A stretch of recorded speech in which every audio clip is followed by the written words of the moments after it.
What's up, founders? Nabs here. So, startups, high pressure, no pain, no gain, frying pan freezer. I've heard these kind of terms so many times over my career that these days it seems like it's a requirement to run a business. You need to have a huge tolerance for stress. Personally, every single founder I know, successful or unsuccessful, myself included, has experienced periods of extreme stress. But I'm pretty sure every single one of them has also experienced burnout and depression, which doesn't seem to have so many catchy phrases.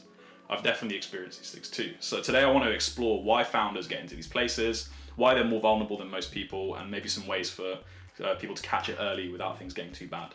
So for me, there have been a few times where I went to a dark place. Each startup I ran had one or two of them.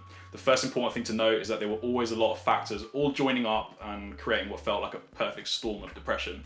Now, when I say depression, I really mean it, like dark, full-blown existential crisis level. It's a horrible place to be, and you really forget who you are and why you're doing what you're doing. Like all the joy around you is evaporated, and somehow you just keep pushing and pushing. Sorry, I know that's bad, but I really meant it. It's just a horrible, dark place.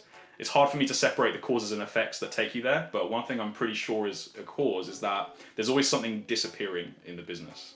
Some ones that happened to me were losing customers, running out of money, and even in one situation, it was the rest of my team just giving up and losing motivation. And when a founder sees these things start to slip away, I think a lot of the time the first reaction is to step up and try and fill those gaps in, to lay yourself down. If you really believe in your business, you're going to put everything into it, even if it starts to hurt you. By the way, it's not always belief in the mission, it's sometimes belief in the company, because sometimes I was disillusioned with everything, my team was, but for some reason we were still just trying to put it back together. I think I was probably scared of losing all the things I'd built up, because it takes years and years to put together a team, processes, branding, image. That's a big thing, image. I mentioned this previously, but when you start pouring a bit too much of yourself into the business, then it kind of becomes you, and the rest of your personality disappears for a bit. So you start thinking about how people are seeing you, and that's another thing that you're scared of losing. And when that happens, you're going to work even harder not to lose that perspective. So you can see kind of like a negative feedback loop. Things start slipping, so a founder just steps up, puts more energy in, another thing goes, founder steps up again. But it can't keep happening, because the founder isn't like some infinite energy resource. Sometimes the justification that I used to give myself is that it's just like a temporary situation, and something's going to happen that's going to fix everything. One really common example is definitely waiting for an investment to hit the bank. Crunch time and just before the money comes. But I think it's kind of a poor excuse. Usually a founder is the last line of defense. Nobody's really going to step in and take over to give you a rest. And you have to be aware of your tendencies, because for me, I'm quite lazy, but I get very obsessive when I focus on something. And I've also got a creative personality that I've got really big high and low mood swings, and I can use these to my advantage. Sometimes they're really great, but they can also hurt me. I still have problems with this where I don't manage it properly, and I can just lose an entire week just to being on the wrong wavelength. And so probably what's worth going into is how to spot that you're going to a dark place.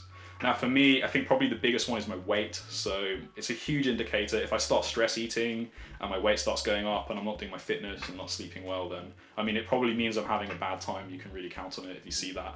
And for other people, it might not necessarily be weight, but it's almost always you stop taking care of yourself in some way. Maybe you stop dressing nice, or you stop having a haircut. What's happening in your mind is that you're prioritizing your work over these other things, right? And then another one is time off. This is a perfect time to be talking about it. Lockdown.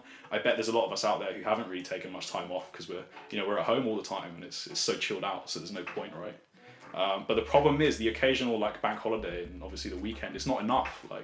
To really switch off, you need to have a really long break. And the longer you work without a break, the longer you're gonna need to really hit the reset button. For me, the worst I ever had was 10 months on, and then a 4-month crash where it was so bad, I had to even just leave the country. And holidays are a really good place to discover those negative feedback loops, because if you just take some time away, you step out, you look at everything that's going on, and it's really easy to see the things that are working well for you and the things that aren't working well for you. So you should almost treat it as part of your creative process, and as part of running a business, you need to have that time away where you can just meditate on everything, right? And the most critical thing as well is to open up to people and talk to them when things aren't going right. Because if it's in your own head, then the feedback loop's going to be super fast, telepathic. So yeah, I think it's also scary, but you're going to be surprised. If you just share what's going on in your life, a lot of voices are going to come back at you, and it's going to be really positive. People are going to understand what you're going through, they're going to relate to it, and they might even offer you solutions and just be there for you and really help you out. So on that note, if you've ever felt something like this, gone to a dark place, past or present, hopefully not too many of you in the present, you can leave a comment below and you might find that it really helps for you and we might be able to see some patterns in how we're all feeling.